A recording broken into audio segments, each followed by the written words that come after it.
मित्रों नमस्कार। मैं राहुल कुमार राहुल स्टडी 91 पर आप सभी लोगों का स्वागत करता हूं। पिछले वीडियो मित्रों आप लोगों को भाषा के विषय में बताया गया है। इस विषय में जैसे उसमें बताया गया था 343 से 351 तक, 343 से 351 तक अनुच्छेद और भाग 17 में हिंदी भाषा का उल्लेख किया गया और अनुसूची 8वीं है। तो मित्रों हम आप लोगों को बताना चाहेंगे कि राजभाषा किसे कहा जाता है। आप यहाँ ध्यान देंगे, क्या ध्यान देंगे? राजभाषा। राजभाषा किसे कहते हैं? तो यहाँ बताया जाता है जो देश के राजकीय क्या होता है, राजकीय कार्यों में प्रयोग किया जाता है उसे क्या कहते हैं? राजभाषा कहा जाता है। राजभाषा कहा जाता है। मित्रों क्या कहा जाता है? राजभाषा कहा जाता है। फिर यहाँ देखेंगे, क्या देखेंगे? अर्थात देखा जाता है 14 सितंबर। यहाँ ध्यान देंगे मित्रों, काफी लंबी बहस होने के बाद 14 सितंबर 1949 को क्या किया गया? अर्थात भारतीय संविधान में इसे लागू किया गया। क्या लागू किया? हिंदी भाषा को 14 सितंबर 1949 को लागू किया गया। फिर उसके बाद देख लिया जाए मित्रों, क्या देखा जा रहा है? फिर आगे ये बताया जा रहा है इसकी लिपि क्या होगी? लिपि जो होगी वह क्या होगी? देवनागरी होगी। और ये देवनागरी जो है आपका क्या है? ब्राह्मी लिपि का परिष्कृत भाग होगी। क्या होगा? परिष्कृत है। अर्थात ब्राह्मी लिपि का परिष्कृत, अर्थात देवनागरी लिपि जो है हिंदी भाषा की वह ब्राह्मी लिपि का परिष्कृत अर्थात वहां से लिया गया है। फिर आगे बढ़ते हैं मित्रों, आगे देख लीजिए क्या कहा जाता है। फिर आगे हम आप लोगों को बताना चाहेंगे 343 से 351 जो अनुच्छेद है आप लोगों को, तो अनुच्छेद है 343 से 351 अर्थात अनुच्छेद देखेंगे। यहाँ अनुच्छेद कह दिया गया। यहाँ बताया जाता है, कहा जाता है संघ की राजभाषा हिंदी होगी। संघ की राजभाषा क्या होगी? हिंदी होगी। और इसकी लिपि कह दिया जाता है, जो पिछली बार वीडियो बताया अभी, क्या है? देवनागरी लिपि होगी। यही बताया था 300 तो क्या है 343 के अनुच्छेद में क्या होगी? देवनागरी लिपि होगी, जो या ब्राह्मी का परिष्कृत क्या है? रूप है। फिर उसके बाद देख लिया जाता है क्या? अनुच्छेद 344 में क्या कहा जाता है? राजभाषा आयोग का प्रावधान है। क्या है? राजभाषा आयोग का क्या है? आयोग का प्रावधान है मित्रों। यहाँ ध्यान देंगे, प्रावधान मतलब व्याख्यान किया गया राजभाषा को। इसी में कह दिया गया है 30 सदस्य। क्या है? 30 सदस्य एक मंडल होगा, जो 30 सदस्यीय एक मंडल होगा, जो आपका क्या है? 20 आपके क्या है? 20 जो है लोकसभा से, क्या है? लोकसभा से 20 लोकसभा से चुनकर जाएंगे, 10 जो है राज्यसभा से। आप ध्यान देंगे 10 जो है राज्यसभा से। इनका चुनाव कैसे होगा? राज्यसभा जो इनका चुनाव कैसे होगा? एकल यहाँ बताया जाता है संकमणीय, अर्थात एकल नागरिकता जिसको होगी, जो एकल होगा उसी से क्या होगा? 20 आपके लोकसभा हो जाएंगे, 10 राज्यसभा से हो जाएंगे, अर्थात 30 सदस्यीय मंडल होगा। क्या होगा? 30 सदस्यीय मंडल होगा, जो राज्यसभा का आयोग का प्रावधान करेगा। फिर आगे हम चलते हैं मित्रों, क्या देखते हैं? देख लीजिए ध्यान से, ये आपको याद होना चाहिए। फिर उसके बाद अनुच्छेद जो है 344 हो गया। 345 में कहा गया है राज्य को क्या होगा? राज्य को राजभाषा, यहाँ को लिख दीजिएगा, राज्य को राजभाषा चुनने का अधिकार। यहाँ देख लीजिएगा मित्रों, क्या कहा जा रहा है? राज्य भाषा को राज्य चुनने का अधिकार है। अब चाहे जो जिस राज्य में जो भाषा बोली जाती है उसको आप राज्य सरकार अर्थात क्या है? मुख्यमंत्री चुन सकता है। उसमें जो सदस्य मंडल होंगे उन्हें भी आपको प्रस्ताव भेजने के बाद चुन सकेंगे। अब यहाँ फिर देखेंगे 300 क्या हो जाएंगे, 345 हो गया, 346 अनुच्छेद यहाँ देखेंगे, अनुच्छेद 346 इसमें बताया जाता है दो या दो से अधिक, दो से अधिक, दो या दो से अधिक राज्यों के बीच संपर्क, क्या है, संपर्क की भाषा राजभाषा होगी। क्या होगी, दो या दो से अधिक राज्यों के बीच की संपर्क की भाषा क्या होगी, राजभाषा होगी। मित्रों देख लीजिए, चाहे हमारा आपका उत्तर प्रदेश है, उत्तर प्रदेश कई राज्यों से सटा हुआ है, उसके संपर्क की भाषा देखा गया, अर्थात बिहार से सटा हुआ है, उत्तराखंड से, हिमाचल प्रदेश से, पंजाब,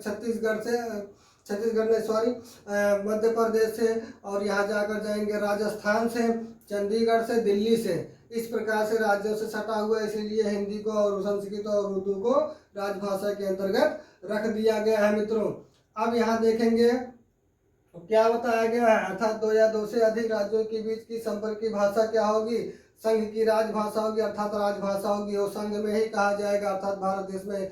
फिर उसके बाद क्या कहते हैं, अगला चलते हैं 300 क्या है, 300 क्या है मित्रों, 347 चलते हैं। 347 में देख लीजिए क्या कहा गया है, अनुच्छेद 347 में क्या कहा गया है, इसको देख लीजिएगा क्या कहा गया है, अनुच्छेद, ठीक है, 347। यहाँ ध्यान देंगे क्या मित्रों, 347 में कहा गया है कि यदि, क्या कहा गया है, यदि, ठीक है, 347 में क्या कहा गया है, यदि किसी राज्य में लोगों की संख्या, अर्थात उस राज्य में, ध्यान देंगे, यदि किसी, क्या कहा गया है, यदि किसी राज्य में, ध्यान देंगे, यदि किसी राज्य में लोगों द्वारा बोली जाने वाली, क्या है, लोगों द्वारा बोली जाने वाली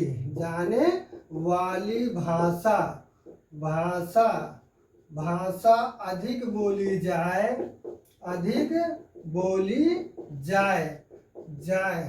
तो वहाँ के लोगों द्वारा प्रस्ताव को राष्ट्रपति अनुमति दे देता है। अर्थात यहाँ ध्यान देंगे, यदि किसी राज्य में लोग ज्यादा आप उसी भाषा को बोल रहे हैं, तो अगर जो वहाँ के लोग प्रस्ताव रखते हैं राष्ट्रपति के पास कि ये भाषा राजभाषा होनी चाहिए, तो आप लोगों को क्या करता है, राष्ट्रपति क्या कर देता है, अनुमति दे देता है। तब अनुमति देने के बाद उसको क्या कह दिया जाता है, संघ की यह राजभाषा है। उसी के भाषाओं में, अर्थात 22 भाषाओं में फिर उसके बाद क्या कर दिया जाता है, जोड़ दिया जाता है। ठीक है, फिर आगे चलते हैं मित्रों। जोड़ने के बाद 347 के बाद क्या है, 348 है। यहाँ देखेंगे क्या है, 348 में क्या कहा गया, उसकी बात देख लीजिए। यहाँ क्या कहा गया है कि 348 अनुच्छेद 348 में कहा गया है, जब तक संसद का कोई कानून, यहाँ देखेंगे क्या कहा गया है, जब तक संसद का कोई भाषा ना मिले या कोई भाषा पारित ना हो, या कोई भाषा ना पारित हो। यहाँ ध्यान देंगे, यदि कोई संसद की कोई राजभाषा पारित ना हो तो क्या करेंगे, सुप्रीम हाई कोर्ट और उसके बाद सुप्रीम कोर्ट यहाँ लिख देते हैं कि राजभाषा अर्थात राजभाषा मतलब कामकाज क्या होगा, अंग्रेजी में आप क्या कर सकते हैं, कामकाज किया जाएगा। अर्थात यहाँ क्या कर दिया, सुप्रीम हाई कोर्ट और सुप्रीम कोर्ट की राजभाषा उस समय क्या रहेगी, आपकी अंग्रेजी होगी। क्यों होगी, क्योंकि जब तक संसद कोई कानून पारित ना कर दे, अर्थात कोई भाषा को ना पा जाए अर्थात ना रख दे, तब तक ले हाई कोर्ट और सुप्रीम कोर्ट की भाषा जो होगी वह क्या होगी, यहाँ राज को हम मिटा देते हैं मित्रों, अर्थात वहाँ की भाषा क्या हो जाएगी, अंग्रेजी हो जाएगी। ठीक, अब 348 हो गया। उसके आगे चलते हैं मित्रों 349 में। क्या है, 349 में चलते हैं मित्रों। यहाँ अनुच्छेद 349, यहाँ देखेंगे 349 में क्या कहा गया है मित्रों। अनुच्छेद 349 में कहा गया है हिंदी भाषा, क्या कहा गया है, हिंदी भाषा का समर्पण भाव, का समर्पण भाव। यहाँ ध्यान देंगे समर्पण भाव, यहाँ ध्यान देंगे क्या, समर्पण भाव होनी चाहिए। क्या होगी, हिंदी भाषा का समर्पण भाव होनी चाहिए हर एक व्यक्ति के पास। फिर उसके बाद देखा गया, क्या देखा गया, अनुच्छेद 350 में बताया गया है कि आप लोग विशेष ध्यान देंगे। 350 में कहा गया है जो क्या होगा, जो स्थानीय, अर्थात यहाँ स्थानीय नहीं, जो जब प्रारंभिक शिक्षा, यहाँ ध्यान देंगे मित्रों, जब प्रारंभिक शिक्षा दिया जाए तो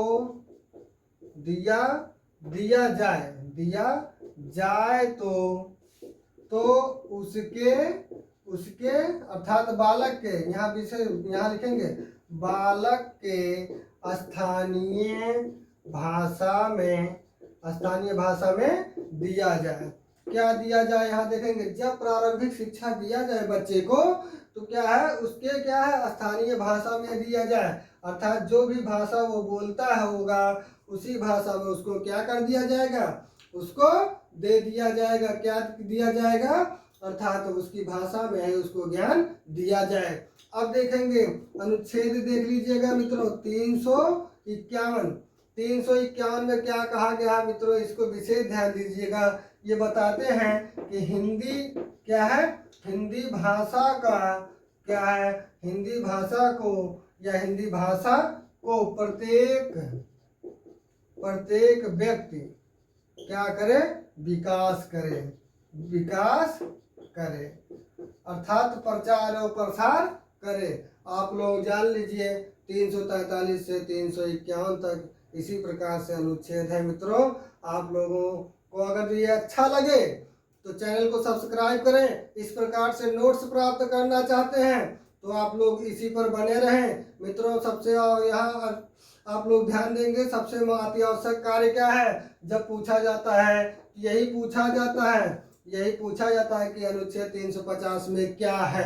तो 350 में अगर जो आप लोग पढ़े रहेंगे कि जो उस बालक का प्रारंभिक शिक्षा होता है उसके स्थानीय भाषा में दिया जाए, अर्थात उसके मातृभाषा में दिया जाए उसको ज्ञान। यहाँ पर देख लिया जाता है, यहाँ पर क्या पूछा जाता है, यहाँ 49 नहीं पूछा जाता बल्कि क्या पूछ लिया जाता है, आपका 343 से ही पूछ लिया जाता है। जो संघ की राजभाषा क्या है, हिंदी है, उसकी लिपि क्या है, देवनागरी है, वह किसका परिष्कृत है, तो ब्राह्मी लिपि का परिष्कृत है। ठीक है मित्रों, आप लोगों को अच्छा लगे तो चैनल को सब्सक्राइब करें। धन्यवाद। हिंदी क्लास इसी पर समाप्त होता है।